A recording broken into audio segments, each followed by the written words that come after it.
Isipin mo ang isang lalaking nagtaksil sa sarili niyang kapatid, hindi sa pamamagitan ng karahasan, kundi sa isang nakakakilabot na ideya. Ibalik natin siya. Walang dugong dumanak, pero ang ugnayang pangmagkapatid ay naputol sa ilang malamig na salita. Hindi siya ang panganay ni ang pinakamahal. Isa lang siya sa 12 magkakapatid, hinubog ng inggit, katahimikan at maling mga desisyon. Pagkatapos ng sandaling iyon, nanatili siyang tahimik. Pinanood niya ang ama nilang gumuho sa dalamhati. Narinig niya ang mga iyak ng kalungkutan mula sa malayo, pero hindi siya nagsalita. Pinili niyang iwan ang lahat. Lumipat siya sa ibang lugar, nag-asawa, pero sumama sa kanya ang pagsisisi. Taon-taon na natili sa alaala niya ang araw na iyon, hanggang sa unti-unting may nagbago. Ang parehong labi na minsang nagmungkahi ng pagtataksil, ngayon ay handang magsakripisyo para sa kapakanan ng isang nakababatang kapatid. Ang dating taksil ay naging tagapagtanggol. At doon, sa harap ng isang pinuno, at sa gitna ng matinding damdamin, binago ng Diyos ang takbo ng buhay niya. Hindi ito basta kwento ng isang taong nagsisisi. Isa itong salamin para sa mga naniniwalang winasak na ng pagkakamali nila ang kinabukasan nila. Nakatago sa buhay ni Juda ang isang mas malalim na katotohanan. Isang kwentong nagsimula sa lungkot, dumaan sa kataksilan at nagtapos sa isang sagisag ng pangako na inilagay sa kanyang kamay. Malalaman mo kung bakit si Juda ay hindi basta isa lang sa 12. Magpatuloy ka lang at tuklasin ang kwento ng taong iilan lang ang tunay na nakaunawa. Si Juda, ang kapatid na ipinagbili ang sariling laman at dugo. Hindi naging madali ang paglalakbay ni Leah. Mula nang mapasama siya kay Jacob dahil sa panlilin lang, palagi siyang ikinumpara. Si Raquel ang totoong mahal ni Jacob, hinahangaan, kinagigiliwan at ninanais. Si Leah ang asawang hindi niya hiniling, ang hindi niya pinili. Araw-araw ay puno ng katahimikan, pangungulila at sakit ang buhay kasama si Jacob. Naghintay siya ng sulyap, ng malambing na salita, ng kahit anong palatandaan na baka makita siya ni Jacob bilang higit pa sa isang obligasyon. Pero ang puso ni Jacob ay naibigay na at hindi ito kay Leah. Sa kabila ng pagtanggi, pinakinggan siya ng Diyos. Nakita niya ang tahimik na pagdurusa, ang pusong uhaw sa pagmamahal, ang kaluluwang pagod na sa paghahanap ng halaga. Kaya nagsimula ang landas ni Leah bilang ina, hindi mula sa tuwa, kundi mula sa isang bulong ng pag-asa. Pinangalanan niyang Ruben, ang panganay niya, umaasang magbabago ang lahat. Pero hindi nagbago si Jacob. Sumunod si Simeon dahil narinig ng Diyos na ako'y hindi mahal. Ngunit tuloy pa rin ang sakit. Kay Levi, hinangad niyang mapalapit na sa kanya si Jacob.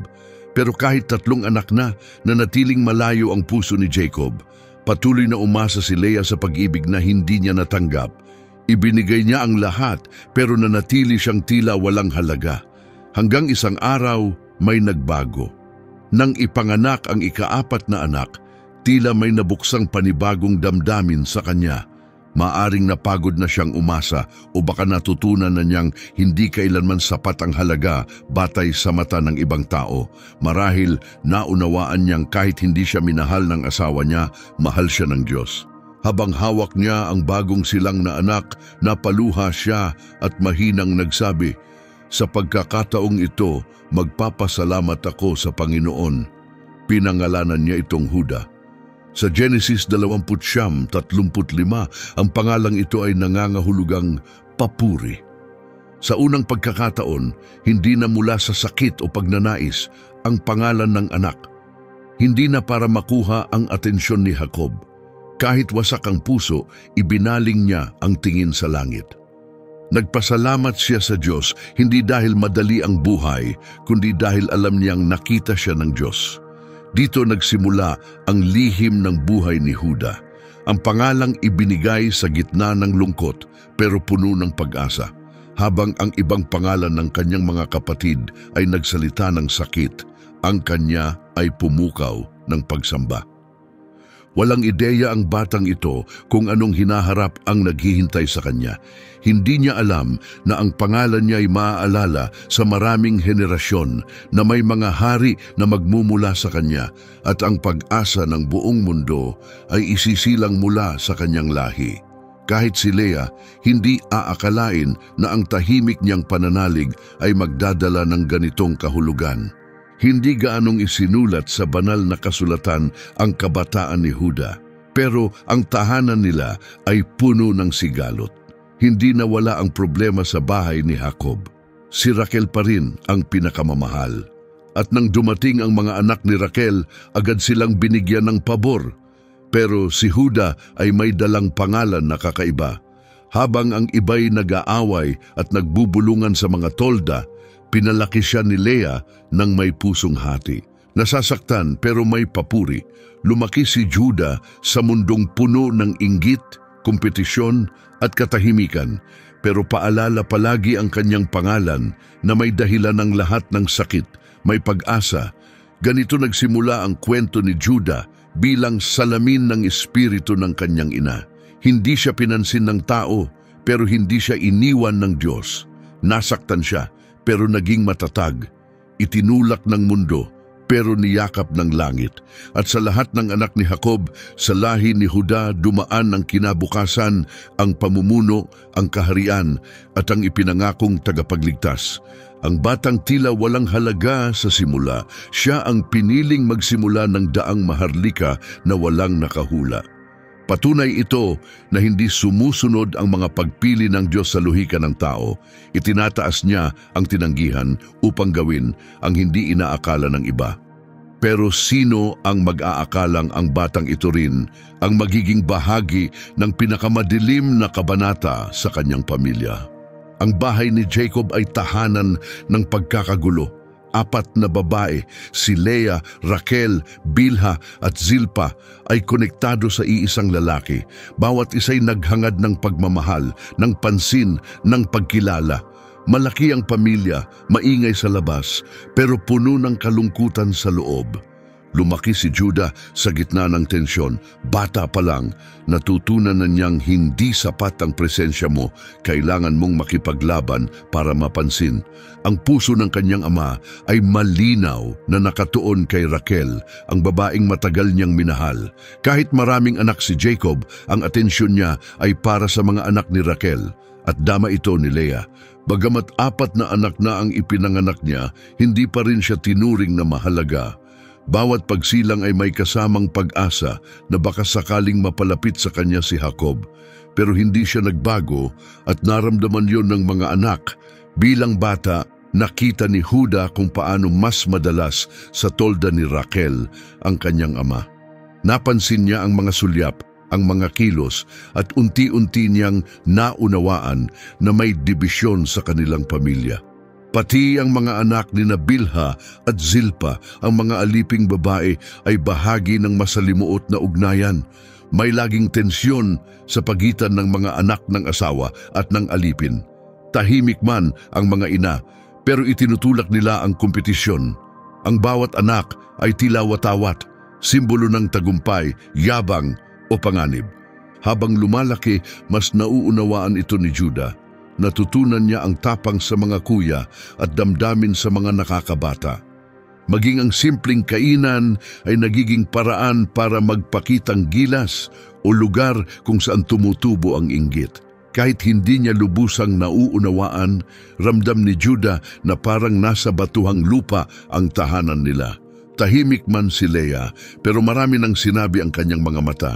May lungkot sa titig niya pero may pananampalataya rin, ang pananalig na nagtulak sa kanya noon upang magpasalamat sa Diyos kahit hindi siya mahal ng asawa niya.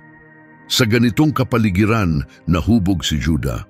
Natutunan niyang hindi patas ang pagmamahal, na mas masakit ang paboritismo kaysa panlalait, at na ang pagiging pamilya ay hindi laging nangangahulugang pagkakaisa. Sa gitna ng lahat, isang pangalan ang laging naririnig, si Jose.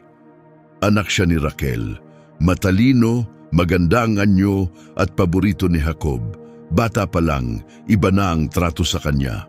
Pinupuri ang kanyang kilos, pinakikinggan ang kanyang boses, at habang bata pa, binigyan siya ng isang makulay na balabal, isang handog na tahimik na sumigaw kung sino ang paborito. Para kay Juda at sa kanyang mga kapatid, masakit iyon. Hindi lang iyon isang magarang kasuotan, isa itong sagisag, isang matinding pahiwatig ng pagkakahati ni Jose sa iba. Tiningnan siya ni Juda nang may pagkalito at lungkot. Alam niyang hindi kasalanan ni Jose, pero sa dami ng sugat sa puso, mahirap ipakitang hindi siya nasaktan. Bumigat ang hangin sa bahay. Ang pangalang Juda na dating simbolo ng papuri, ngayoy binalot ng damdaming mahirap ipaliwanag.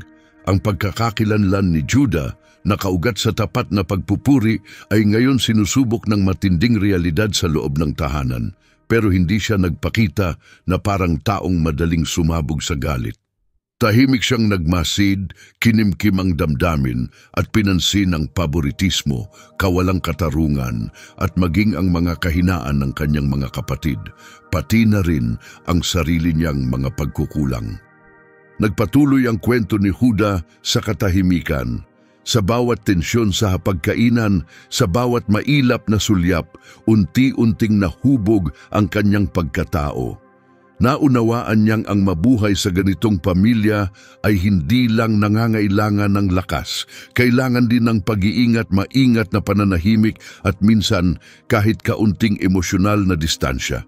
Pero magbabago ang lahat, isang bagong kapatid ang ipinanganak, ang siyang magpapabago ng lahat. Dumating si Jose na parang liwanag na nagpapalabo sa iba. Anak ni Raquel, ang batang matagal nang minimithi ni Jacob, tila sagot sa lahat ng pangarap niya. Bata pa lang si Jose, natatangi na ang pag-aalaga sa kanya.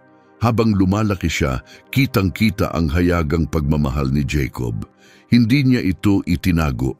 Ipinakita niya ito sa paraang hindi pwedeng balewalain. Habang ang kanyang mga kapatid ay gumigising ng maaga upang magtrabaho sa bukid, si Jose ay nananatili malapit sa tahanan. Habang sila'y nagpapagod sa ilalim ng araw, siya'y naglalakad sa mga tolda, nakikinig, nagmamasid at nagsusumbong. Malinaw, siya'y protektado. Hindi niya kailangang paghirapan ang atensyon, nasa kanya na ito. Si Juda, na ngayon ay isang lalaki, ay tahimik na pinagmamasdan ng lahat. Hindi siya palasalita, pero wala siyang pinalalampas. Si Jose, ang batang nangangarap, ayon sa tawag ng kanyang mga kapatid, ay magiging sentro ng isang paparating na bagyo. Umpisa ng lahat ay ang regalong ibinigay ni Jacob, isang mahabang balabal na makulay, walang katulad sa mga natanggap ng iba. Pero hindi lang ito isang regalo, isa itong simbolo. Isang tahimik na deklarasyon kung sino ang paborito. Bawat sinulid ng balabal na iyon ay nagsasabing, ito ang anak na mahal ko. At dahil dito, lalong tumindi ang tensyon sa pamilya. Uminit ang loob ng mga kapatid. Bawat kilos ni Jose ay pinagdududahan at hindi rin siya nakatulong. Nagsimula siyang magbahagi ng mga panaginip, mga pangitain kung saan siya'y higit sa lahat. Sa isa, yumuko ang mga bigkis ng trigo sa kanya. Sa isa pa, ang araw, buwan at 11 bituin ay yumuko sa harapan niya. Si Juda ay tahimik pero aktibo ang isipan. Tinitigan niya si Jose ng mabuti. Hindi siya tulad ni Simeon o Levi na agad sumusugod. Si Juda ay nag-iisip muna, mas pinipili niya ang estratehiya kaysa bugso ng damdamin. Mabilis lumago ang inggit, parang ligaw na baging. Bawat panaginip ni Jose ay nagpapabigat ng hangin. Nawawala ang tawanan. Ang mga tingin ay naging matalim at malayo. Pati ang mga utusan ay ramdam ang tensyon. Si Jose, maaring walang kamalay-malay o sadyang pabaya, ay hindi nakita kung gaano kalalim ang sugat ng kanyang mga salita. At kung alam man ni Jose ang sakit na dulot niya, tila wala siyang pakialam. Si Juda naman ay nanatiling nakatutok. Hindi siya ang tipong sumisigaw. Siya ang tipong nagpaplano sa tahanang nahahati na kung saan iniwang sugatan ng paboritismo ang bawat isa, malapit nang pumutok ang tensyon. Alam ni Judah na may bigat ang mga salita at ang mga panaginip ni Jose ay hindi lang pride ang tinamaan. Tinamaan nito ang kanilang pagkatao, ang sugat ng kabataan nilang puno ng pagkukulang. Naalala ni Judah ang tahimik na luha ng kanyang ina, ang mahahabang araw sa bukid, ang pagod na walang papuri. Naalala niya ang katahimikan ni Jacob, kung paanong hindi nito ipinagtanggol ang hindi mahal. Lahat ng alaala ay sumama sa mga nangyayari. Ang balabal ni Jose ay hindi na basta kasuotan. Isa na itong paalala ng sugat na hindi gumagaling. Sa loob ni Judah, ang mga tao ng pagkakait ay naging iisang tanong: bakit siya at hindi kami? Ang pangalang papuri ay tila lumayo na sa kanya. Tahimik ang kanyang paglalakbay na babalot ng inggit. Ang pananampalataya ni Leah na minsang naging lakas ng kanyang puso ay napalitan na ng ingay ng kapaitan at alitan. Lalong tumindi ang tensyon. Nagsimula ng magbulungan ang magkakapatid.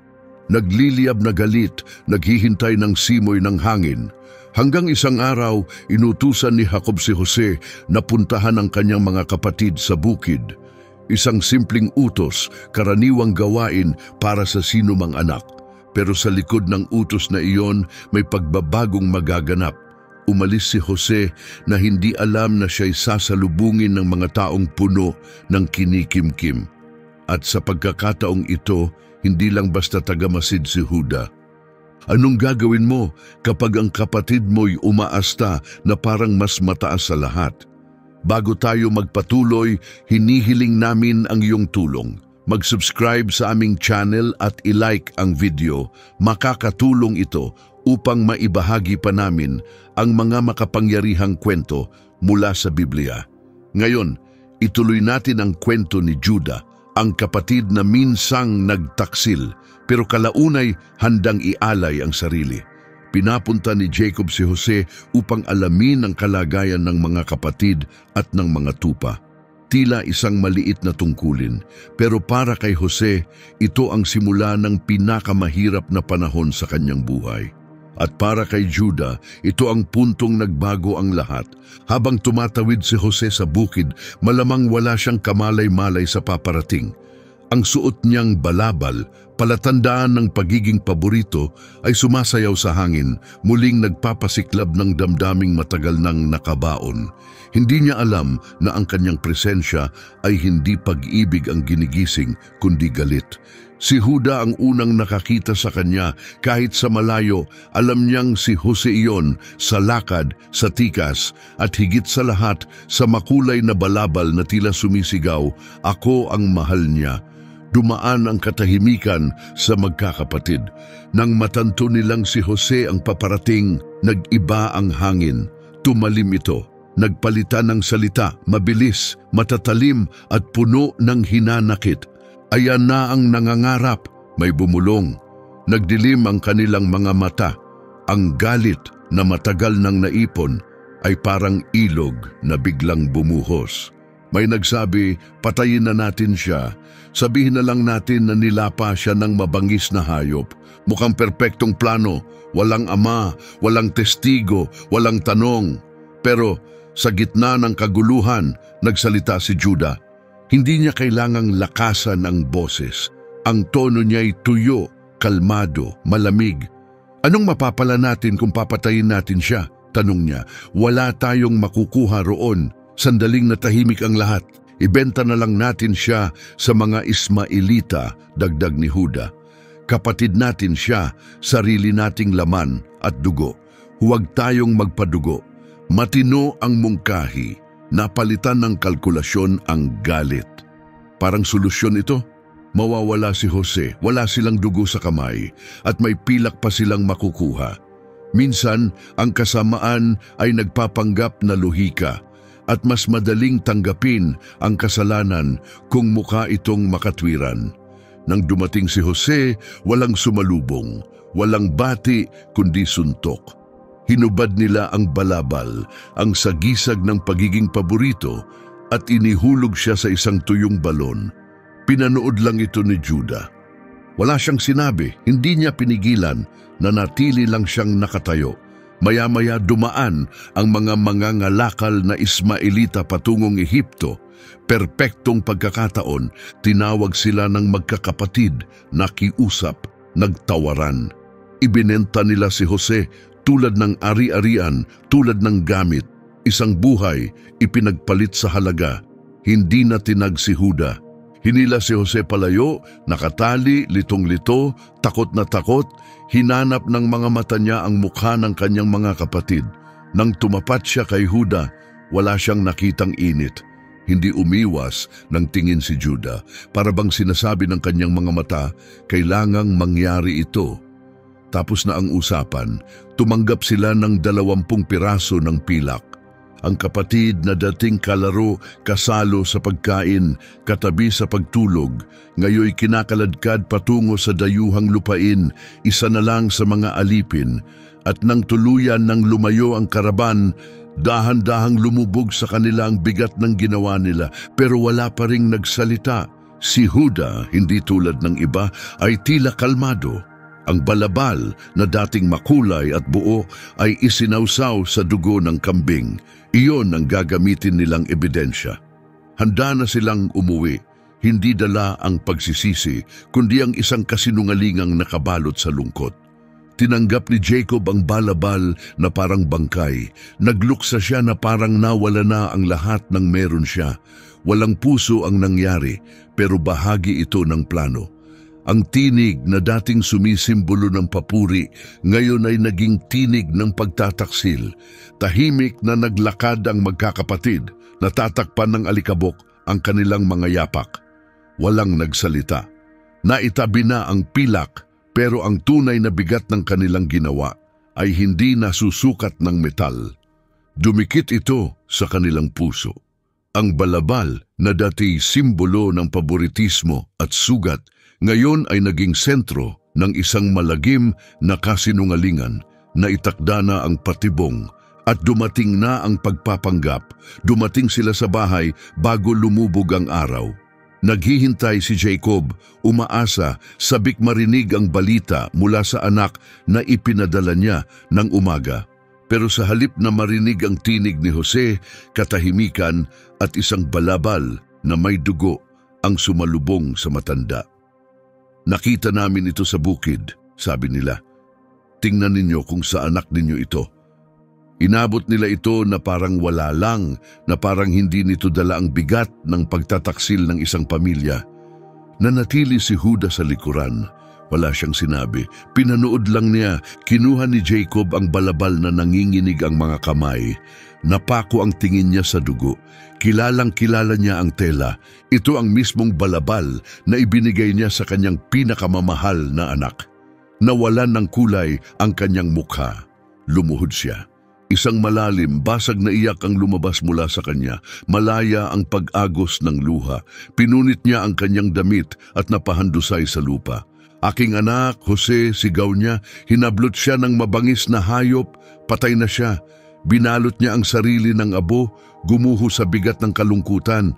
Nagmadali ang buong sambahayan, hindi alam ang nangyari. Sinubukan siyang aliwin ng mga babae pero ayaw niyang makinig. Lumapit ang mga anak maliban kay Jose at nag-alok ng tahimik na pagdamay. Pero wala ni isa sa kanilang tinig ang nakaabot sa pusong winasak ng kanilang ama. Tumayo lang si Juda at pinanood siya. Nakita niyang gumuho sa pighati ang kanyang ama at sa kaibuturan ng puso niya, alam niyang ang kalungkutang iyon ay may mukha, may pangalan at buhay ito. Nasa Ehipto, umiiyak din gaya ng ama nilang naniniwalang wala na siya, pero nanahimik si Juda. Ang pagiging bahagi ng panlilinlang ay parang tahimik na pasaning hindi niya maiwan. Bawat hakbang sa bahay, bawat tingin ni Jacob, bawat buntong hininga ng kanyang ama ay parang tinik sa kaluluwa ni Juda. Hindi man binanggit ang guilt, ramdam ito sa bawat tibok ng dibdib niya. Wala nang balikan, hindi na mababawi ang ginawa nila, hindi na maitatama ang kasinungalingan, at ang puso ni Jacob ay nagkapira-piraso. Lumipas ang mga araw, naging linggo, pero patuloy ang pagtanggi ni Jacob sa anumang aliw. Binalot ng dalamhati ang buong kampo gaya ng makapal na ulap. Ang ama na dating masigla at makapangyarihan, ngayon ay anino na lang ng dati niyang sarili. Halos hindi siya lumakad, halos walang kinakain at palaging hinahawakan ang balabal na para bang buhay pa ang anak niyang suot ito. Si Juda, na ang pangalan ay dating nangangahulugang papuri sa Panginoon, ayon sa kanyang ina, ngayon ay tahimik na nababalot sa bigat ng pagtataksil.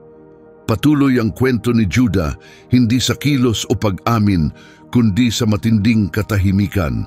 Ang katahimikan ding iyon na hindi nakinig sa mga sigaw ni Jose mula sa balon, ngayon ay bumalot sa buong sambahayan na parang nakakasakal na ulap. Walang pagdiriwang, walang halakhakan, nagpatuloy ang buhay. Kailangan pa ring asikasuhin ang mga hayop, ang negosyo ng pamilya. Pero nagbago na ang puso ng kanilang tahanan. May isang bagay na inilibing nila nung sila'y nagsinungaling at hindi lang katapatan ang namatay. Nagsimulang makaramdam si Juda ng pagkahiwalay. Parang hindi na siya kabilang sa kanyang mga kapatid. Pare-pareho silang may dalang lihim pero iba-iba ang pagdadala. Ang ilan, pilit itong binura sa isipan. Ang iba, nagkunwaring walang nangyari. Pero si Juda, tahimik niyang binuhat ang lahat ng bigat. Sa gabi, palihim siyang lumalabas ng tolda at tumitingala sa mga bituin. Hindi niya makalimutan ang mukha ni Jose noong ibinenta nila siya o ang pagkakapit ni Jacob sa balabal. Naalala niya kung paanong nanatiling nakatago ang sariling luha at naitanong niya sa sarili, mapapatawad pa kaya ako? Pero nanatiling lihim ang katotohanan, tanging silang magkakapatid lang ang nakakaalam at wala ni isa sa kanila ang nangahas magsalita, walang may lakas ng loob na basagin ang nakakakilabot na katahimikan. Lalong lumalim ang kalungkutan ni Jacob at kasabay nito, lumalim din ang pagkakabaon ng konsensya ni Juda. Sinubukan niyang ituloy ang buhay, pero sa puso niya, alam niyang may nabasag sa loob niya noong araw na iyon. May bahagi sa kanya na naiwan sa balon. Isa pang bahagi ang nawasak ng masaksihan niya ang ama nilang sumisigaw sa pag-aakalang patay na si Jose. Doon nagsimulang isipin ni Juda ang pag-alis. Kailangan niyang huminga, kailangan niya ng distansya, gusto niyang takasan ng lahat. Pero ang konsensya hindi nananatiling tahimik magpakailanman. Sa lahat ng nangyari, hindi na niya kayang manatili roon. Parang sugat ang guilt sa dibdib niya, hindi humihilom. Ang araw-araw na panunood sa unti-unting pagkalanta ng kanyang ama, ang mga tahimik na pag-iyak ni Leah at ang mga tinging puno ng bigat mula sa mga kapatid, lahat ito'y naging labis. Kailangan niyang umalis, layuan ang mapanlinlang na balabal at ang multo ni Jose na tila sumasabay sa bawat sulok ng bahay nila. Kaya pinili ni Juda na umalis. Nilisan niya ang tahanan ni Jacob at nagtungo sa Adulam, isang lugar sa mga Kanaanita, malayo sa lupang ipinangako at sa tipan ng Diyos kay Abraham. Doon, nakatagpo siya ng bagong kapaligiran, bagong mga tao at kalaunay isang babaeng pinakasalan niya. Anak siya ng lalaking nagngangalang Shua. Kinuha ni Juda ang babae bilang asawa. Wala nang binanggit ang kasulatan tungkol sa pag-ibig o damdamin, basta't sila'y nagpakasal. Marahil naghahanap si Juda ng panibagong simula o ng kahit anong makalilimot sa sakit. Ang totoo, hinahanap niya ang kaginhawaan mula sa bigat na pasan niya, bigat na ni panahon ay hindi mabubura. Mula sa pagsasamang ito, nagkaroon siya ng 3 anak, sina Onan at Shelah. Si ang panganay ay agad lumaki. Ipinakasal siya ni Juda sa isang lokal na babaeng nagngangalang Tamar. Sa bagong simula ng pamilyang ito, nakita ni Juda ang munting pag-asa ng panibagong buhay. Baka sakaling sa bagong kabanatang ito malimutan niya ang nakaraan, pero ang akala niyang panibagong pahina may baong katotohanan, hindi kayang burahin ng layo ang kasalanan. at hindi inaalis ng katahimikan ang sakit. Si ang panganay, ay gumawa ng masama. Ayon sa kasulatan, kasuklam-suklam ang kanyang mga gawa sa paningin ng Diyos, kaya't siya ay kinuha ng Panginoon. Bigla ang kanyang pagkamatay. Si Tamar, bagamat batang asawa pa lamang, ay agad naging balo. Nabahira ng pagdadalamhati ang tahanan ni Juda, hindi dahil sa guilt, kundi dahil sa pagkawala na muling bumukas ng lumang sugat. Ayon sa batas ng Levirate na nagsasabing kailangang bigyan ng anak ng nakababatang kapatid ang asawa ng yumaong kuya, ibinigay ni Juda si Tamar kay Onan. Pero tinanggihan ni Onan ang kanyang tungkulin. Nakikipagtalik siya kay Tamar pero siniguradong hindi ito magbubuntis. Alam niyang hindi siya kikilalaning ama ng magiging anak. Hindi nalugod ang Diyos sa ginawa ni Onan, kaya tulad ng kuya niya, namatay din siya. 2 anak na ang nawala kay Juda at si Tamar ay naging balo muli. Pumasok sa puso ni Juda ang takot at pagdududa. Bagamat sinabi niyang ibibigay si Shelah kay Tamar pag ito'y tumanda, hindi niya talaga planong tuparin ito. Sa loob niya, nagtanong siya, baka si Tamar ang may dala ng kamalasan. Siguro siya ang dahilan ng pagkamatay ng kanyang mga anak. At tulad ng ginawa niya noon kay Jose, pinili muli ni Juda na iwasan ang katotohanan. Pinauwi niya si Tamar sa bahay ng ama nito, pinaghintay hanggang tumanda si Shelah. Pero isa lang itong paraan upang itaboy siya palayo, upang hindi harapin ang totoo. Isang tahimik na pagtakas, nakatago sa anyo ng pag-iingat. Patuloy ang kwento ni Juda sa mga desisyong umiiwas sa tama. Minsan na siyang lumayo kay Jacob. Ngayon naman ay tinatalikuran niya ang kanyang tungkulin bilang ama at bilang lalaki. Bagamat may sarili na siyang pamilya, tuluyan na siyang napalayo sa pinanggalingan. Hindi na niya tinatawag ang Diyos ng kanyang mga ninuno. Wala nang saysay sa kanya ang dating mga pangako. Naging paulit-ulit ang kanyang araw at ang pananampalataya ay tila alaala na lang. Ang pangalang minsang nangangahulugang papuri ay hindi na niya isinasabuhay. Ang buhay niya ay naging tungkuling pilit tinatapos. Hindi pagsamba, hindi layunin. Pumasok na ang kalungkutan sa tahanan ni Juda. 2 anak ang nawala. Isang pangakong hindi tinupad, isang manugang na isinantabi, isang pusong unti-unting nabago dahil sa sunod-sunod na desisyong umiwas sa katotohanan. Nais na ni Juda na iwan ang lahat, pero malapit nang ipaalala ng buhay na bawat desisyong ginagawa natin ay may iniwang bakas at bawat binhing itinanim, mabuti man o masama, ay tutubo balang araw. Ang pag-iwas sa katotohanan ay hindi dahilan upang ito'y mawala. Sa huli, ang katahimikan ay masisira at ang hustisya, makalangit man o hindi, ay palaging nakakahanap ng daan. Ang sakit na dulot ni Juda, ang kasinungalingang kanyang ipinagtanggol at ang kahihiyang kanyang tinaglay ay malapit ng harapin ang isang babaeng tumangging makalimutan. Isang sandaling magbabago, ang lahat ay paparating. Binalik si Tamar sa bahay ng kanyang ama, dala ang isang pangako. Kapag sapat na ang edad ni Shelah, ibabalik siya ni Juda upang pakasalan. Sumunod siya, pero sa loob niya may nabasag. Walang dangal sa kasunduang iyon. Nakita niya ang kasinungalingan sa mukha ni Juda. Wala itong balak tuparin ang pangako. At si Tamar, bagamat bata pa, ay hindi mangmang. Naiintindihan niya ang nangyayari. Wala siyang ginawang masama, pero siya pa rin ang itinaboy. Mas madali para kay Juda na siya ang sisihin kaysa harapin ang masakit na katotohanan na parehong anak niya ay naging masama at marahil sa isang paraan, siya mismo ay nabigo bilang ama. Lumipas ang mga araw ni Tamar na tahimik, napapaligiran ng mga matang mapanuri. Kumalat ang tsismis, 2 asawa na ang nawala sa kanya at mukhang walang darating na ikatlo. Unti-unting nawala ang kanyang mga pangarap, nawala ng saysay ang kanyang pagkatao. Samantala, patuloy ang buhay ni Juda. Lumago ang kanyang negosyo, dumami ang kanyang mga alagang hayop, at naging ganap na lalaki si Shelah. Pero walang narinig si Tamar, walang mensahe, walang pagdalaw, walang palatandaan na tutuparin ni Judah ang kanyang salita. Iniiwasan niya ang usapan, 2 anak na ang nawala sa kanya. Sa puso niya, sinisi niya si Tamar, baka siya ang malas, ang sanhi ng kamalasan. Hinayaan niyang lumaki ang ideyang iyon. Ginamit niya ito bilang panangga para takasan ang kanyang pananagutan. Ang pananampalatayang dati niyang taglay ngayon ay natago na sa pamahiin at dahilan. Mas madali nang limutin si Tamar kaysa gawin ang tama. Pero hindi pinapabayaan ng Diyos ang mga isinantabi.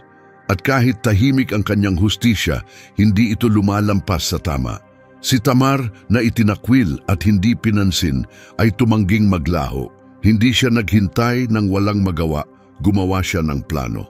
Nalaman niyang maglalakbay si Judah papuntang Timna para sa panahon ng paggugupit ng tupa. Panahon ito kung saan nakatuon ang isip sa negosyo, hindi sa itsura. Inalis ni Tamar ang damit ng pagiging balo, tinakpan ang mukha, at naupo sa gilid ng daan na kanyang dadaanan. Hindi paghihiganti ang layunin niya, kundi katarungan. Alam niyang wala siyang boses bilang isang balo, pero sa likod ng belo, magagawa niyang ipaharap kay Judah ang katotohanan. Kahit hindi siya makilala, nakita ni Judah ang babae sa gilid ng daan. Hindi niya ito nakilala. Akala niya ay isa sa mga babaeng bayaran sa templo. Lumapit siya at nag-alok. Hindi alam ang totoo sa likod ng anyo. Maayos at kalmado si Tamar. Humiling siya ng garantiya, ang selyo ni Judah, ang panalin nito at ang kanyang tungkod. Mga personal na bagay na kumakatawan sa pangalan, katayuan at direksyon ng kanyang buhay. Ibinigay ito ni Judah at sila'y nagsiping. Pagkatapos ipinagpatuloy ni Judah ang kanyang biyahe. Nangako siyang magpapadala ng isang batang kambing bilang kabayaran. Pero nang subukan niyang ipadala ito sa pamamagitan ng kaibigan, wala nang babaeng nakita sa lugar. Walang sino mang nakakita o nakarinig ng tungkol sa isang babaeng bayaran roon. Kaya't sumuko si Judah. Mas mabuting manahimik, sabi niya sa sarili. Tinakpan na naman niya ang kanyang ginawa ng katahimikan. Katulad ng dati, lumipas ang 3 buwan. Dumating ang balita, nagdadalang tao si Tamar. Naggitgit si Judah, ipinag-utos niyang sunugin siya. Bilang biyenan, siya pa rin ang may legal na pananagutan. Naramdaman niyang nasira ang kanyang dangal, pero hindi na nahimik si Tamar. Nagpadala siya ng mensahe. Ang ama ng dinadala ko ay ang may-ari ng mga bagay na ito, sabi niya, at isinama niya ang selyo, ang panali at ang tungkod. Agad na nakilala ni Judah ang mga iyon, kanya ang lahat. Sa sandaling iyon lumitaw ang lahat ng katotohanan, ang kanyang pagkukunwari, ang kanyang katahimikan at ang kanyang takot. Ang babaeng pilit niyang pinapalayo, ngayon ay hawak ang buong katotohanan. At doon, nagsalita si Judah ng mga salitang magbabago sa kanyang buhay. Mas matuwid siya kaysa sa akin. Sa unang pagkakataon, inamin niyang siya ang nagkamali. Hindi siya nagturo ng iba, hindi siya nagdahilan, hindi siya nagtago sa pagkakamali ng iba. Sinabi lang niya ang totoo. Si Tamar, ang babaeng walang pumapabor, ang siyang naglantad ng katotohanan. Hindi lang niya ibinunyag ang pagkukulang ni Judah. Ipinakita niya kung sino na talaga ito, at sa sandaling iyon nagsimulang magbago ang panloob na kwento ni Judah. Sa unang pagkakataon, naramdaman niyang nagsisisi siya. Walang matinding parusa, walang kulog mula sa langit, pero ang nangyari ay mas malalim. Ito'y personal, isang masakit ngunit tapat na sandali ng paglaya. Nagpatuloy si Tamar, ipinanganak niya ang kambal, sina Perez at Zerah. Mula sa lahi ni Perez, kalaunan ay isinilang si Haring David, at mula sa angkan ni David ang tagapagligtas. Oo, mula sa isang babaeng iniwan at sa lalaking nabigo sa kanya, nilikha ng Diyos ang daan ng pagtubos. Sapagkat kapag nasira ang kayabangan at niyakap ang katotohanan, nagsisimula ang kagalingan. Ang taong niloko ni Juda, siya rin ang tumulong sa kanyang makakita ng malinaw. Nagpatuloy sa buhay si Juda na parang walang nangyari. Ang insidente sa babaeng may belo sa daan na inakala niyang isang patutot ay tinabunan ng katahimikan at kaginhawaan. Nang hindi ito matagpuan ng kanyang kaibigan para ihatid ang kambing, hindi na siya nagtanong pa. Sabi niya sa sarili, nagpadala naman ako ng bayad. Hindi na kailangan pang palakihin. Kaya muli tumalikod siya sa katotohanan, pero may ibang plano ang panahon. 3 buwan matapos, dumating ang balita na yumanig sa lahat. Nagbubuntis si Tamar, kumalat ang tsismis ng mabilis. Si Tamar, manugang ni Juda, balo ng 2 beses ay nagdadalang tao. At hindi niya pinakasalan si Shelah, agad na nagalit si Juda. Walang tanong, walang pagdadalawang isip, tumayo siya at nagutos. Ilabas siya at sunugin. Matinding hatol, malamig, walang awa, pero sa likod nito'y maskara. Sa paghatol kay Tamar sa publiko, iniiwasan ni Juda ang katotohanan. Sa paningin ng iba, mukhang marangal pa rin siya. Isang amang pinoprotektahan ang kanyang pangalan. Gumaganap ng moral na tungkulin. Pero si Tamar na natiling tahimik, hindi siya nakipagtalo. Hindi siya nakiusap. Nagpadala lang siya ng 3 bagay, isang selyo, isang panali, isang tungkod, payak na gamit pero makapangyarihan. May dala itong pangalan, katungkulan at isang personal na kwento, mga gamit ni Juda. Patunay kung sino talaga ang ama ng dinadala niya, ang parehong lalaking nag-utos na siya'y sunugin. Kalakip ng mga ito ang mensahe. Ako'y nagdadalang tao sa lalaking may-ari ng mga ito. Pakitignan ninyo at alamin kung kanino ito. Parang biglang kidlat ang sandaling iyon para kay Juda. Nakatayo sa harap niya ang katotohanan, klaro at hindi matatakasan. Wala nang lugar para sa kasinungalingan, wala nang pagtatago sa hitsura. Si Tamar, ang babaeng itinaboy niya, ngayon ay matatag na humarap sa kanya, tangan ang katotohanan. At si Juda, sa hindi inaasahang paraan, ay hindi tumakbo palayo. Sa unang pagkakataon sa kasulatan, ginawa niya ang isang bagay na bihira sa mga lalaki noong panahon na iyon. Tinanggap niya ang kanyang pagkakamali. Sa tinig na tiyak ay puno ng hiya at kababaang loob, sinabi niya, mas matuwid siya kaysa sa akin, sapagkat hindi ko siya ibinigay kay Shelah. Hindi lang ito pag-amin, ito'y pagbagsak ng isang pader sa kanyang puso. Ang lalaking dati ginamit ang katahimikan upang itago ang kasalanan. Ngayon ay ginamit ang katotohanan upang palayain ang sarili. Hindi lamang inamin ni Juda na walang kasalanan si Tamar. Ipinahayag din niya ang sarili niyang pagkukulang, ang kanyang kabiguan at ang kanyang panlilinlang. Tumigil na siya sa pagpapanggap at matapos ang mga salitang iyon, wala na siyang sinabing iba. Hindi siya nagtanggol, hindi siya nagpaliwanag, tapat niyang tinanggap ang katotohanan. At malinaw ang sinasabi ng kasulatan, pagkatapos ng sandaling iyon, hindi na niya muling sinipingan si Tamar. May nabago. Si Juda pa rin ang lalaking minsang nagbenta sa kanyang kapatid. Siya pa rin ang nagsinungaling sa kanyang ama. Siya pa rin ang lumayo sa pananampalataya. Pero may gumising sa loob niya. Sa unang pagkakataon, tunay niyang nakita ang sarili. Sa unang pagkakataon, pinakinggan niya ang kanyang konsensya at sumunod dito. At hindi na lang ito tungkol sa kanya, tungkol ito kay Tamar. Isang babaeng, bagamat pinatahimik at isinantabi, ay naglakas loob na bumangon ng may talino at lakas. Hindi siya sumigaw, hindi siya nagalit, hindi niya binago ang katotohanan. Iniharap lang niya ito at hinayaang magsalita mag-isa. Hindi lang hustisya para sa sarili ang hinanap ni Tamar. Iniligtas niya si Juda mula sa sarili niya. Kung nanatili si Juda sa landas ng pagtatago at pagpapanggap, ang kanyang kwento ay mauuwi sa kahihiyan. Pero sa harap ng tapang ni Tamar, nagkaroon siya ng pagkakataong magbago at tinanggap iyon ni Juda. Ang sandaling iyon ang naging punto ng pagbaliktad ng kanyang kwento. Walang apoy na bumaba mula sa langit, walang pangitain mula sa langit.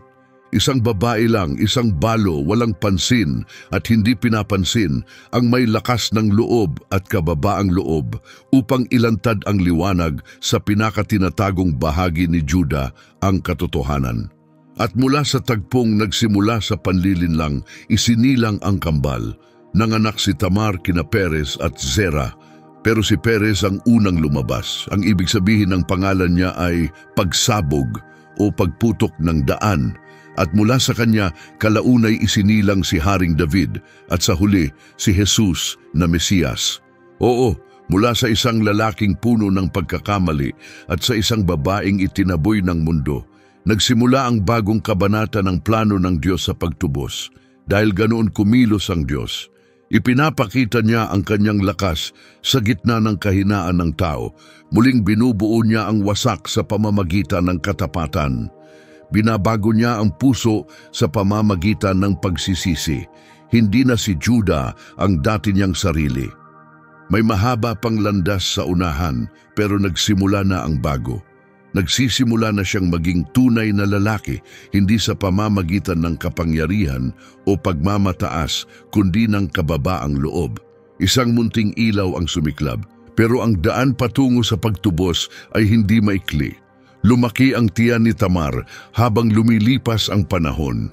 Ang batang minsang pinagdudahan ay naging sagisag ng mas malalim na layunin. Ang babaeng dati tahimik at tinanggihan, ngayon ay may taglay na banal sa kanyang sinapupunan, isang pangakong hindi pa niya lubos na nauunawaan, ngunit isinulat ng Diyos ng may pag-aalaga.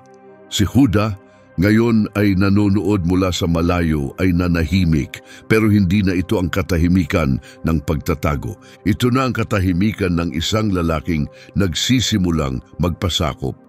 Nang dumating ang panahon ng panganganak ni Tamar, may nangyaring di inaasahan. Habang siya'y nanganganak, naging malinaw, dalawa ang kanyang dinadala. Kambal. Parang sinadya ng Diyos na iparinig muli ang mensahe niya, pinalawak, pinatibay. Ipinapakita na kahit sa gitna ng maling desisyon, kayang maghatid ng buhay.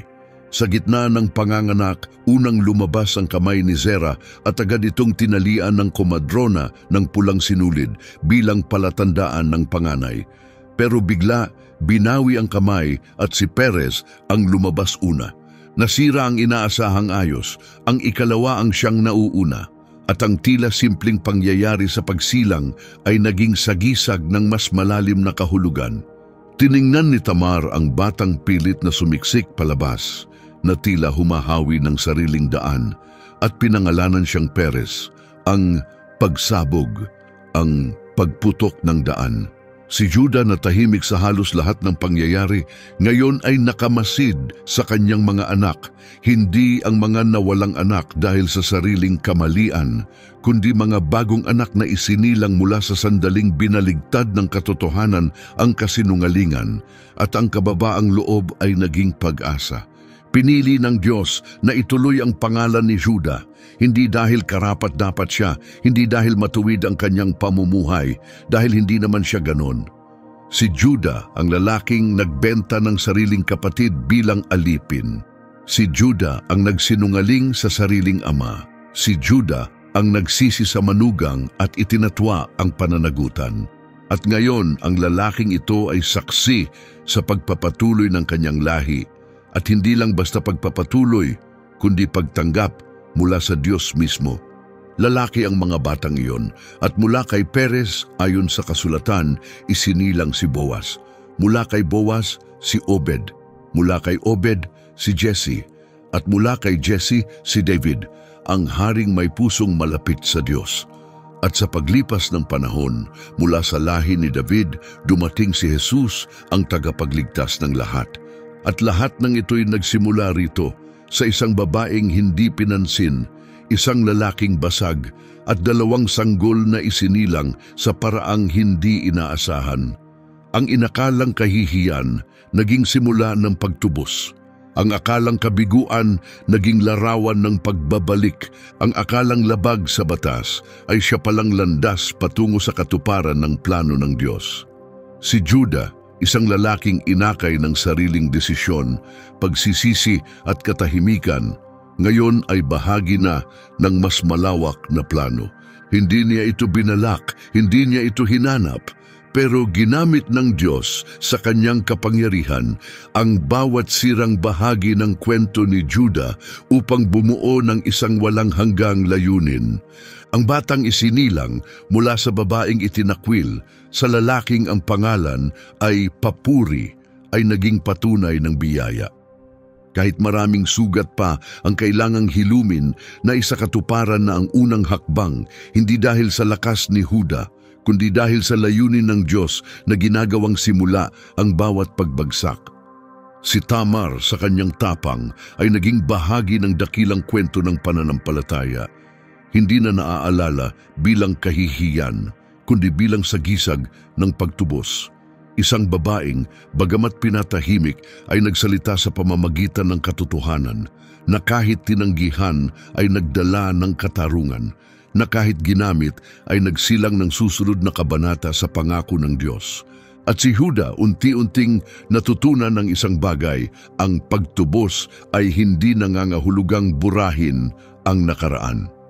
Ang ibig sabihin nito, hayaan ng Diyos na bumuo ng bago mula sa mga sirang bahagi. Samantala, sa malayong lugar sa Ehipto, malapit nang magbago ang takbo ng buhay ni Jose. Maraming taon na ang lumipas mula nang isinilang sina Perez at Zerah. Naging tahimik na ang buhay ni Judah, pero ang mga alaala ng kanyang nakaraan, ang pagtataksil kay Jose, ang kasinungalingan sa kanyang ama, ang sandali ng katotohanan kay Tamar, hindi kailanman tuluyang nawala. Abala man siya sa trabaho, alam niyang may mga kasalanang hindi kayang tabunan ng panahon. May mga bagay na kailangang balikan, harapin. At sa mismong panahong iyon dumating ang taggutom, natuyo ang Kanaan, tumigil ang lupa sa pagbunga, naghina ang mga hayop sa gutom, pumasok ang pangangailangan sa kanilang mga tahanan na parang aninong unti-unting lumalapit. At si Jacob ngayon ay matanda at mahina, tinawag ang kanyang mga anak at nagsabi, "Narinig kong may trigo sa Ehipto, pumunta kayo roon at bumili upang hindi tayo mamatay sa gutom." Ito ang unang pagkakataon sa maraming taon na muli silang maglalakbay bilang magkakapatid. Hindi na sila mga batang pastol, sila'y mga ama na rin, may kanya-kanyang pamilya, pero dala pa rin nila ang bigat ng parehong nakaraan, hindi binabanggit pero tahimik na naroroon. Pinag-isa sila ng konsensya at alaala. 10 sa kanila ang naghanda, pero hindi si Benjamin. Hindi kayang pakawalan ni Jacob si Benjamin. Nawalan na siya ng isang anak, si Jose, ayon sa akala niya. Si Benjamin ang huling ugnay kay Raquel, ang babaeng tunay niyang minahal. Kaya naiwan si Benjamin. At si Judah na ngayon ay mas matanda, mas matatag, ay sumama sa iba. Narating nila ang Ehipto, isang dayuhang lugar na puno ng kapangyarihan at kaayusan. Pinamumunuan ng isang taong halos kasing lakas ni Paraon. Ang lalaking ito, may autoridad at distansya, ay nagsalita sa pamamagitan ng tagapagsalin. Sinuri ang bawat isa gamit ang matalim na tingin. Sa paningin nila, wala siyang kahulugan. Pero para sa kanya, ang mga mukhang nakaluhod sa harap niya ay hindi malilimutan. Sila ang kanyang mga kapatid, ang mismong mga taong nagbenta sa kanya bilang alipin, humiwalay sa kanya sa pamilya at nagdulot ng walang hanggang lungkot sa kanilang ama. Agad silang nakilala ni Jose, pero itinago niya ang kanyang pagkakakilanlan. Hindi pa siya handang magpakilala. Hindi pa ngayon. May kailangan pa siyang maunawaan. May sugat pa sa puso niyang hindi pa tuluyang nagsasara. Hindi siya nakilala ng mga kapatid. Ni Judah, hindi rin siya nakilala. Paano nga ba nila makikilala ang lalaking ito? Ang taong nakatayo sa harap nila ay hindi na ang binatilyong minsang itinali nila at ibinenta. May kakaiba pa rin sa kanya, isang bagay na hindi nila maipaliwanag pero nagdulot ng kaba. Inakusahan sila bilang mga espiya, tinanong mabuti tungkol sa kanilang pamilya. Gusto niyang malaman kung may isa pa silang kapatid. At nang mabanggit nila si Benjamin, nag-iba ang tono niya. Dalhin ninyo rito ang bunso ninyong kapatid para patunayan na nagsasabi kayo ng totoo. Umuwi ang magkakapatid sa Canaan na may mga sisidlang puno ng trigo, pero may kasamang babala. Kung gusto pa nilang bumili ng pagkain, kailangan nilang isama si Benjamin. Tumutol si Jacob. Natakot siya. Pero kalaunan, mas lumakas ang gutom kaysa sa takot. Doon humakbang si Juda ng may bagong puso. Hindi na siya ang lalaking nanatiling tahimik habang umiiyak ang kanyang ama sa matinding pighati. Ngayon, tumayo siyang matatag at nagsabi, "Ako ang mananagot para sa kanya. Kung hindi ko siya maibalik ng ligtas, dadalhin ko ang pagkabigong iyon habang buhay." Isa itong mahalagang sandali. Si Reuben man ay nag-alok ng kanyang mga anak bilang kapalit noon, pero tinanggihan ito ni Jacob. Pero nang magsalita si Juda, may kakaiba sa kanyang tinig. Hindi ito basta mapanghikayat, ito'y taos-puso. Hindi ito isang lalaking tinatakpan ang kasalanan sa salita. Ito'y isang taong handang magbayad ng kabayaran. Ang tahimik na pagbabago ni Juda ay muling lumitaw, ngayon hindi bilang taksil, kundi bilang isang pinunong may pananagutan. Ang minsang sumugat sa pamilya, ngayon ay sinusubukang hilumin ito. Si Jacob, bagamat hati ang loob, ay muling umasa. Pinaghandaan nila ang paglalakbay, dala ang mga regalo, salapi at kaunting pag-asa. Ngayon, isinama na nila si Benjamin at kasama niya ang tensyon. Mabilis ang tibok ng puso ni Juda. Alam niya ang bigat ng sitwasyon. Nakasalalay dito ang kanilang buhay. Pero higit pa roon, naramdaman niyang ito'y pagsubok sa kanyang kaluluwa, hindi mula sa pinuno ng Ehipto, kundi mula sa Diyos na nakakakita sa lahat. Pagdating nila sa Ehipto, dinala sila sa bahay ng makapangyarihang lalaki. Tinanggap sila ni Jose ng may handaan. Nakita niya si Benjamin at napuno siya ng damdamin. Pero itinago pa rin niya ang kanyang pagkakakilanlan. Nakahinga ng kaunti ang mga kapatid. Sa ilang sandali, parang bumalik ang kapayapaan. Baka tapos na ang unos. Pero nagkamali sila. Ang pinakamahirap ay paparating pa lamang. Sa Canaan muling nauubos ang supply ng trigo. Hindi na sapat ang pagkaing dala. Dumadami ang bibig na kailangang pakainin, pero paubos na ang yaman. Muling bumalik ang gutom, mas matindi, mas mapanganib. Kasama nito ang desisyong matagal nang iniiwasan ni Jacob. Maliwanag ang babala ng pinunong taga-Ehipto. Huwag kayong bumalik kung wala si Benjamin. Pero para kay Jacob, parang muling nawalan ng isa pang anak. Matapos mawala si Jose, ang pagpapadala kay Benjamin ay parang pagbubukas ng dating sugat. Patay na si Raquel, ang tunay niyang iniibig. Si Benjamin na lang ang natitirang alaala niya rito. Si Benjamin ang huling bahagi ng pag-ibig na hindi na muling mapapalitan. Alam ito ng mga kapatid, kaya't ayaw nilang pag-usapan ito. Pero wala na silang pagpipilian. Nakasalalay ang kanilang buhay at ang buhay ng kanilang mga pamilya. Dito, muling lumapit si Juda. Hindi siya nagsalita ng may panlilinlang. Hindi rin siya nag-alinlangan. Nagsalita siya bilang isang taong dumaan na sa pagkawasak, isang taong nawalan ng sobra upang magpanggap pa. Kung hindi mo kami payagang isama si Benjamin, hindi na kami makakabalik doon, sabi niya. Malinaw ang babala. Kung wala ang aming bunso, hindi man lang kami papayagang makaharap siya. Malinaw ang tinig ni Juda. Matatag ito pero taglay ang lalim. May pananagutang totoo, nag-alinlangan si Jacob. Lantad ang kanyang lungkot. Bawat pagbanggit kay Benjamin ay parang sugat. Pero nanatili si Judah sa kanyang paninindigan. Nagpatuloy siya, nagsalita ng mga salitang magiging pananda ng pagbabago sa kanyang buhay. Ako ang mananagot para sa kanya. Pwede mo akong sisihin. Kung hindi ko siya maibalik at iharap sa harap mo, dadalhin ko ang kasalanang ito habang ako'y nabubuhay. Hindi ito basta pangako, isa itong personal na panata.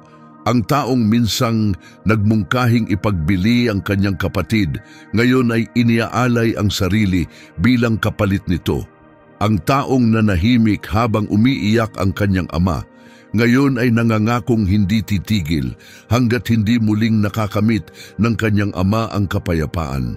At si Jacob, habang tinitingnan si Judah, marahil ay may nadamang totoo, may nakitang pagbabagong totoo, ay sumang-ayon. Sa mabigat na puso, pinayagan niyang umalis ang kanyang mga anak. Isinama nila ang pinakamabubuting regalo para sa pinunong taga-Ehipto: balsamo, pulot, pampalasa, dagdag na pilak, ang pinakamainam sa kanilang natira. Isinama si Benjamin. Tahimik ang daan, ang mga pamilyar na tanawin ay puno ng tensyon, pero nanatiling matatag si Judah. May panata siyang bitbit at kasama nito ang bigat ng maraming buhay. Pagdating nila sa Ehipto, may hindi inaasahang nangyari. Dinala sila sa tahanan ng opisyal. Naisip nilang ito ay isang bitag. Akala nila'y pinaghihinalaan sila dahil sa pilak na lumitaw noon sa kanilang mga bag. Pero sa halip na parusa, sinalubong sila ng handaan. Mainit silang tinanggap ni Jose. Pero hindi pa rin niya ipinahayag ang totoo. Tahimik niyang sinuri ang bawat mukha at nagtagal ang tingin kay Benjamin. Ang makita ang kanyang bunsong kapatid ay nagdulot ng matinding damdamin. Mabilis siyang lumabas ng silid upang lumuha ng lihim. Hinugasan niya ang kanyang mukha, kinalma ang sarili at bumalik. Sa hapagkainan, inilagay ang magkakapatid ayon sa eksaktong ayos ng kanilang kapanganakan. Napansin nila ito at namangha. At nang inihain ng pagkain, 5 beses ang dami ng kay Benjamin kumpara sa iba. Napansin ito ni Judah at muling bumalik ang alaala. Noon, ang ganitong uri ng paboritismo ang nag-udyok ng selos at pagkasira ng kanilang pamilya. Ngayon, pinanood ni Judah si Benjamin na binibigyan ng espesyal na pagtrato at tahimik niyang tiningnan kung paano tutugon ang mga kapatid. Pero walang nangyari, walang galit, walang bulong ng reklamo. Parang nauunawaan na nilang lahat ang kanilang pagkukulang noon at kung gaano kahalaga ang magbago ngayon. Nakapagbantay si Judah, hindi na siya padalos-dalos, hindi na siya naghahanap ng madaling daan, bit-bit niya ang responsibilidad na parang sandata. Desidido siyang maihatid ng ligtas si Benjamin pauwi, at kung kailangan ng sakripisyo, handa siyang ibigay ito. Pero hindi pa niya alam, ang tunay na pagsubok ay paparating pa lamang. Ang pangakong kanyang binitiwan ay susubukin sa apoy, sapagkat ang Diyos na may akda ng mga kwento ng pagtubos ay bihirang magsara ng kabanata nang hindi sinusubok ang puso. Natapos ang handaan, muling pinuno ng trigo ang kanilang mga sisidlan. Naghanda na sila sa pag-alis, may bahid ng ginhawa, baka nga tapos na ang lahat. Pero isang lihim na plano ang gumagalaw na. Isang planong magpapakita kung tunay nga bang nagbago si Judah o nagbago lamang sa panlabas. Madaling mangako, ang pagtupad may kabayaran. Nagsalita si Judah ng buong kumpiyansang siya'y mananagot. Pero kaya ba niyang panindigan? Bago magbukang liwayway, umalis na ang mga anak ni Jacob. Ligtas ang kanilang supply, kasama nila si Benjamin. Sa unang pagkakataon, sa mahabang panahon, tila gumaan ang pakiramdam. Parang nalagpasan na nila ang pinakamasahol. Pero hindi nila alam, may isang huling pagsubok na nakatakda. Isang pagsubok na muling bubuhay sa lumang multo at maglalantad ng tunay na pagbabago. Pagkaalis nila, tinawag ng makapangyarihang opisyal ng Ehipto na si Jose sa katotohanan, ang kanyang katiwala at nagbigay ng tiyak na utos. Punuin mo ng trigo ang kanilang mga sisidlan gaya ng dati, pero ilagay mo ang aking pilak na kopa sa bag ng pinakabata na kahanda na ang patibong.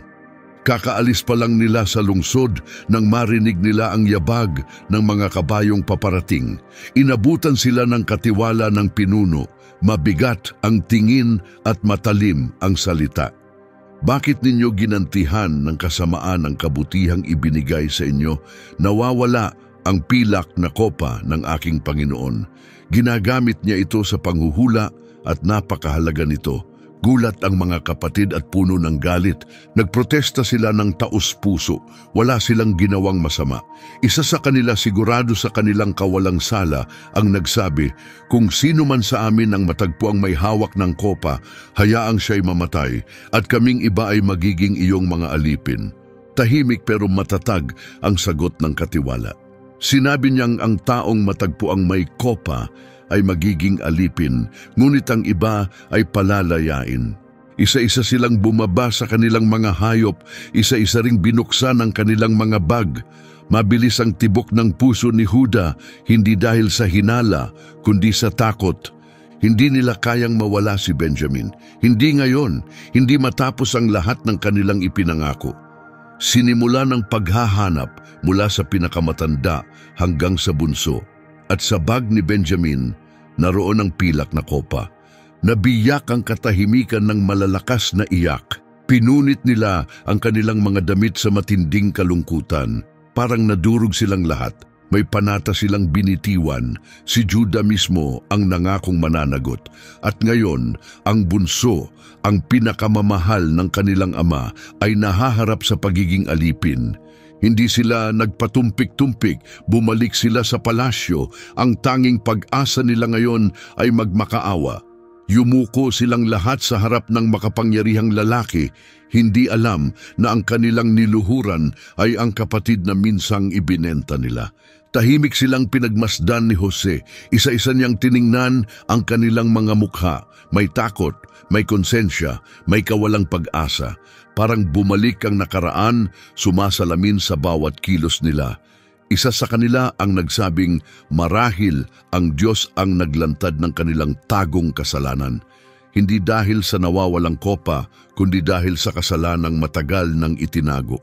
Ang pagtataksil na hindi kailanman binigkas, inalok nilang lahat ang kanilang sarili bilang alipin.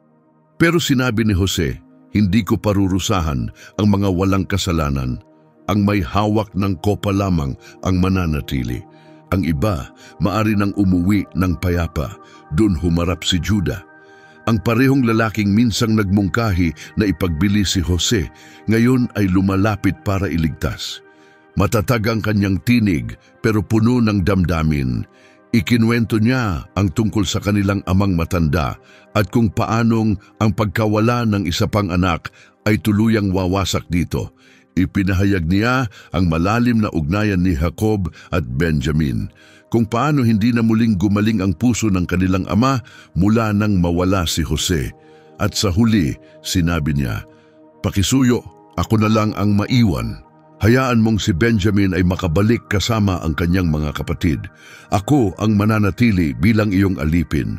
Siya pa rin ang taong iyon, pero iba na ang kanyang puso. Hindi na siya nagtatago. Hindi na siya nagtuturo ng sisi o umiiwas sa katotohanan. Ngayon, tinanggap niya ang sakit, ang pagsisisi at ang panganib. Sa unang pagkakataon, handa na siyang bayaran ang kabayarang hinihingi ng tunay na pagmamahal. Lumalim ang katahimikan. Tinitigan siya ni Jose. Sa loob niya, nakita ng dating sinaktan na kapatid ang isang bagay na hindi niya inaasahan, ang pagbabago. Ang taong minsang nagtaksil sa kanya ay ngayon ay tumatayo para magtanggol. Si Juda ay nasa isang sandaling maaaring baguhin ang takbo ng kanyang buhay. Isang paglalakbay na nagsimula sa kasinungalingan, ngayon unti-unting humahantong sa kagalingan. Nakatayo si Juda sa mismong sandaling magbibigay ng panibagong katapusan sa kanyang kwento. Ang buong silid ay parang libingan sa katahimikan, parang nakabitin sa hangin ng pasya. Natagpuan nila ang kopa sa bag ni Benjamin. ang bunsong kapatid, ang pinakainiingatan, ang huling alaala ni Raquel, tila ba hindi na mababago ang hatol. Si Benjamin ay kailangang manatili sa Ehipto bilang alipin, pero may nabago. Hindi lang sa mga mata ng mahiwagang pinuno, kundi sa loob ng kaluluwa ni Juda. Hindi na niya kayang balewalain ang nangyari noon. Noon, sa harap ng isang mahalagang kapatid, pinili niya ang pansariling pakinabang. Si Juda ang nanguna sa panukalang ipagbili si Jose sa halip na patayin ito. Ngayon, sa harap ng parehong pagsubok, huminga siya ng malalim. Hindi para takasan ng kahihiyan, kundi para harapin ito. Hakbang sa bawat hakbang, lumapit siya sa upuan ng pinuno. Hindi na siya arugante, hindi na siya malamig. Makikita sa kanyang mukha ang paglipas ng panahon, bigat ng pananagutan, lungkot ng karanasan at pagsisising tinahimik ng maraming taon. Nang nagsimula siyang magsalita, hindi ito tunog ng katalinuhan, kundi ng pusong sugatan. Panginoon, hinihiling ko, pakinggan mo ang lingkod mong ito. Makinig ka ng may kabutihan, kami maraming magkakapatid. Mayroon kaming amang matanda na minsang nawalan ng anak. Si Benjamin na lamang ang natitira mula sa babaeng pinakamamahal niya. Kung uuwi kaming wala siya, hindi nakakayanin ng aming ama. Mamamatay siya sa dalamhati. Bawat salita ay tumama ng malalim, nanginginig ang damdamin ng mga kapatid sa tabi niya. Ngunit nagpatuloy si Juda, ako ang nangako sa kanyang kaligtasan. Nangako ako sa aming ama na kung ako'y mabigo, dadalhin ko ang bigat ng kasalanan habang buhay. Tumigil siya, puno ng luha ang kanyang mata, pero hindi siya umiwas ng tingin. Kaya ako'y nakikiusap sa iyo, ako na lang ang maiwan. Hayaan mong makauwi siya kasama ang iba. Hayaan mong siya'y makabalik sa mga bisig ng aming ama. Ako na lang ang manatili rito bilang iyong alipin habang buhay, walang gumalaw, walang narinig mula sa kanyang mga kapatid. Ang sandaling yon ay hindi basta pakiusap, ito'y isang ganap na pag-aalay ng sarili. Hindi nagsalita si Juda para ituro ang iba. Nagsalita siya dahil sa pag-ibig, isang malalim na pagmamahal sa ama, isang matibay na pagmamahal sa kapatid, at marahil isang pag-ibig na lumalago lamang sa isang pusong hinubog ng paghihirap. Mahirap paniwalaan na siya pa rin ang parehong tao, ang dating lumayo sa tahanan, na pinili ang padalos-dalos, na nanlinlang, nananahimik, na tumakas, pero ngayon bumalik siya. Nagbago, nadapa pero tumayo, minsang nagsinungaling, pero ngayon bawat salita'y tapat at totoo. Hindi inalis ni Jose ang kanyang tingin sa kanya, hindi pa siya nagsasalita, pero sa loob niya may gumalaw. Lalong lumalim ang katahimikan, parang pati ang oras ay tumigil. Nakatayo si Juda, naghihintay. Hindi para purihin, hindi para kilalanin, kundi para sa kung ano ang tama, kahit pa ito'y may kabayaran. At sa kalooban ni Jose, biglang bumuhos ang emosyon, ang sakit ng nakaraan, ang pagkakait sa balon, ang mga taon bilang alipin, ang panahong nakakalimutan sa bilangguan. Lahat ng iyon ay nawala sa harap ng isang kapatid na tunay nang nagbago. Ngayon ay nakatayo, iniaalay ang sariling buhay bilang kapalit. Si Juda, ang pangalang sinabi ng kanyang ina habang lumuluha, pangalang ang ibig sabihin ay papuri. Sa wakas, isinabuhay ito, sapagkat ang tunay na papuri ay nagmumula sa isang pusong marunong umunawa ng awa. At tanging ang taong humarap na sa sariling kasalanan ang kayang manindigan para sa iba. Parang kumpleto na ang larawan. Sa kabila ng lahat ng pagkakamali, patuloy pa rin ang disenyo ng Diyos. Ang taong minsang nagbenta sa kanyang kapatid, ngayon ay handa ng ialay ang sarili at pinatunayang tunay na nagbago ang puso niya. Hindi alam ni Juda kung saan hahantong ang kanyang ginawa. Pero hahantong ito, hindi lang sa pagliligtas kay Benjamin, kundi sa pagbabalik ng kwento ni Jose. At higit pa roon, ito ang simula ng pangakong babago sa kasaysayan ng sangkatauhan. sapagkat ang Diyos ni Juda ay hindi pumipili ng perpekto. Binabago niya ang mga marunong magpasakop. Ngayon, naiintindihan ko na kung ano ang ibig sabihin ng kanyang pangalan, Juda. Nanatiling nakabitin ang tinig ni Juda sa mabigat na katahimikan ng korte sa Ehipto. Ang kaniyang mga kapatid ay nanatiling nakatayo, hindi makagalaw. Ang mataas na opisyal ng Ehipto, isang lalaking kinatatakutan at misteryoso, ay kakarinig lamang ng isa sa pinakatapat at pinakadi makasariling pahayag na kailanman ay nasabi. Si Juda, ang lalaking minsang nagbenta sa sariling kapatid bilang alipin, ay ngayon handang ialay ang sariling buhay para protektahan si Benjamin. Walang sinabi si Jose, parang napakatagal ng katahimikan. Namumuo ang luha sa kanyang mga mata, mga taon ng tahimik na sakit na walang pag-asa at sugat na hindi pa naghihilom ang bumigat sa kanyang puso. Ang hapdi ng pagkakalimutan, ang dilim ng pagkakaalipin, ang pait ng pagkakakulong. Lahat ng ito ay nagkaroon ng bagong kahulugan sa sandaling iyon. Hindi na niya kinaya. Sa nanginginig na tinig at pusong nag-uumapaw, sumigaw siya, inutusan ng lahat ng taga-Ehipto na lumabas. Ang mga gwardya, tagapagsalin at mga tagapaglingkod, agad silang lumabas, gulat sa biglaang bugso ng damdamin. Si Jose at ang kaniyang mga kapatid na lang ang naiwan. Mga lalaking minsang nagkamali, nakasakit at nagtago ng masasakit na lihim ng matagal. Ngunit ngayon, dumating na ang oras para harapin ang lahat. Bumuhos ang mga luha sa mukha ni Jose. Hindi tahimik, malalakas at hindi mapigilan ang kaniyang hikbi. Parang batang naligtas matapos mawala. Umalingaw-ngaw ang kaniyang pag-iyak sa buong bulwagan. Narinig ito kahit ng mga nasa labas. At sa unang pagkakataon, nagsalita siya sa sarili nilang wika, malinaw, walang tagapamagitan. Ako si Jose, ang inyong kapatid. Parang tumigil ang oras. Nanginig ang mga kapatid, nanigas ang kanilang mga puso. Ang hindi nila kailanman inakalang mangyayari ay nasa harapan na nila ngayon. Ang kapatid na kanilang itinakwil at ibinenta bilang alipin ay siya na ngayong pinakamakapangyarihan sa Ehipto pagkatapos ni Paraon. Lumapit si Jose. Ako si Jose, ang ibinenta ninyo. Pero huwag kayong malungkot, huwag kayong matakot o mabuhay sa guilt dahil sa inyong ginawa. Ang Diyos ang nagsugo sa akin dito ng mas maaga para iligtas ang mga buhay. Ang kaniyang mga salita ay hindi mapanumbat. Bagkus, naghatid ng kapayapaan. Sa mata ng pananampalataya, nakita ni Jose na ang bawat sakit na dinaanan niya ay bahagi ng mas malaking plano. Hindi niya itinanggi ang hirap, pero kinilala niya ang kamay ng Diyos sa lahat ng ito.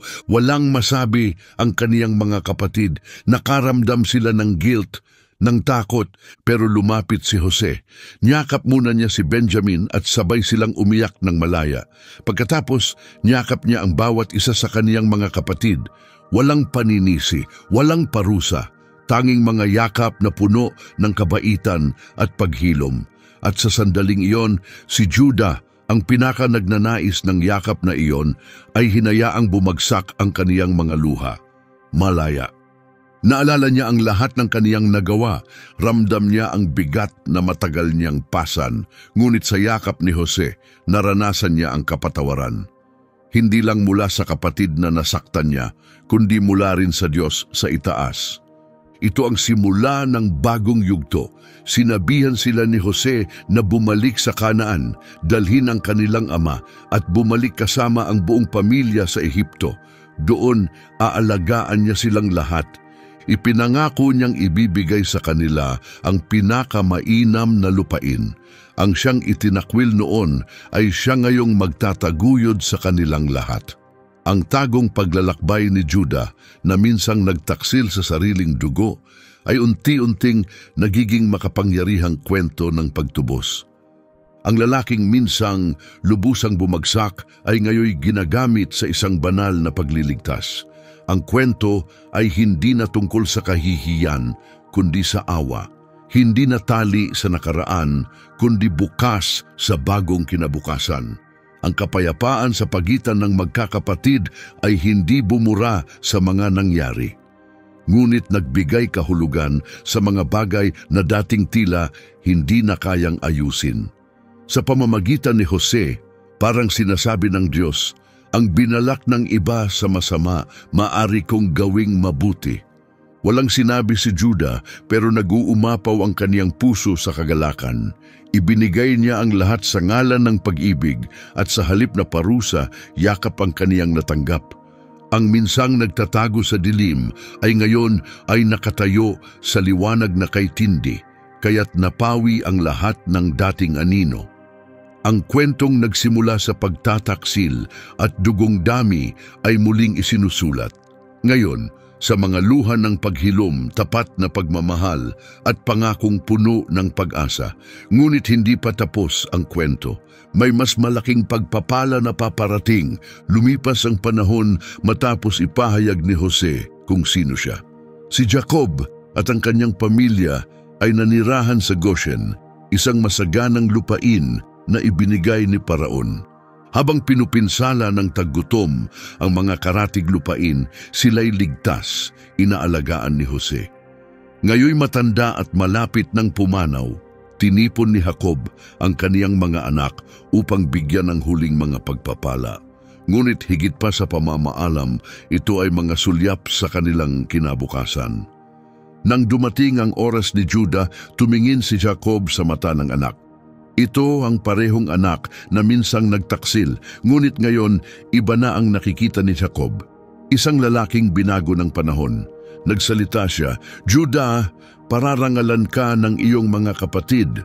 Matatalo mo ang iyong mga kaaway.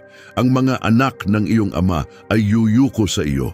Mga salitang may pangako. Si Judah, hindi ang panganay, ang tatanggap ng pamumuno. Idinugtong pa ni Jacob, si Judah ay gaya ng batang leon. Bumangon ka mula sa iyong biktima, anak ko. Gaya ng leon, ikay uupo at mag-aabang. Gaya ng leong babae, sino ang mga ngahas na gambalain ka? Ang larawan ng leon ay sagisag ng kapangyarihan, tapang at pagiging hari. Ngunit ang pinakamakapangyarihang propesya ay nasa susunod pa.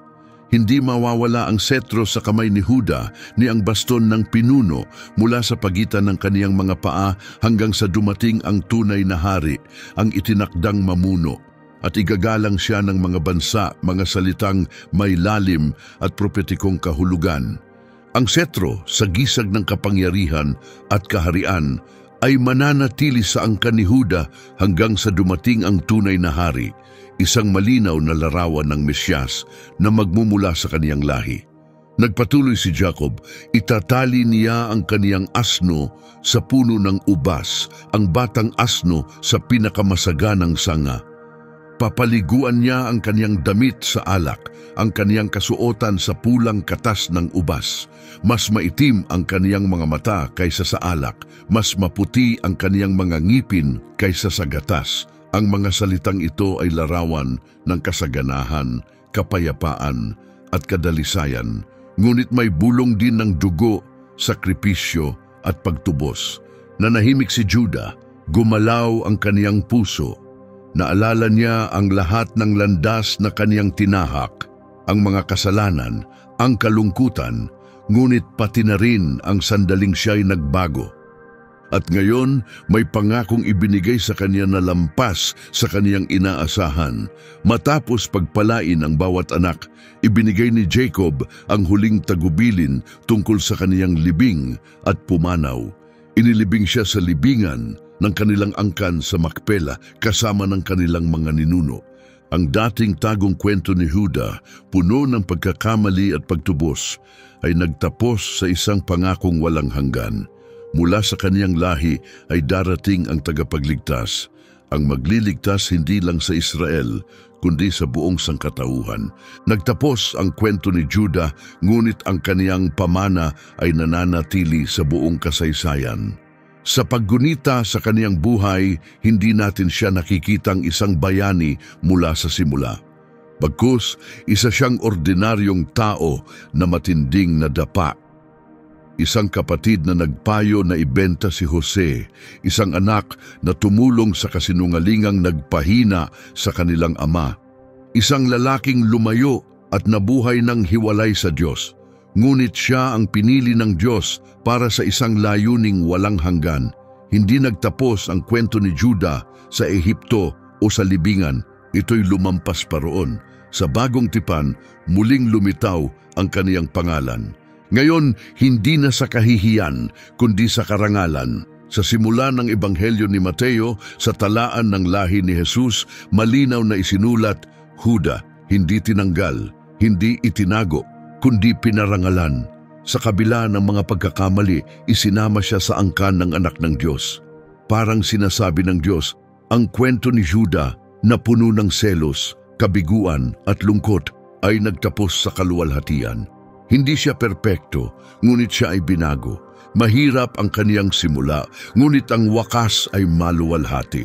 Hinubog siya ng Diyos sa paglipas ng panahon, yugto sa yugto, hanggang ang kaniyang buhay ay naging isang buhay na mensahe ng pagtutuwid at pag-asa. At sa huling aklat ng Biblia, ang pahayag, ang pinakahihintay na inapo, ang may hawak ng walang hanggang setro ay tuluyang ipinahayag.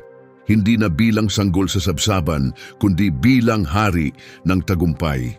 Malakas na ipinahayag ng kasulatan, masdan, ang leon mula sa lipi ni Juda ay nagtagumpay, oo, si Jesus, ang anak ng Diyos, ang may taglay ng titulong iyon, ang leon ng lipi ni Juda, hindi mula sa lahi ni Jose, hindi mula sa mga kapatid na tila mas banal o mas marangal, ngunit mula kay Juda, ang mismong taong nadapa, nagsisi at nagbago.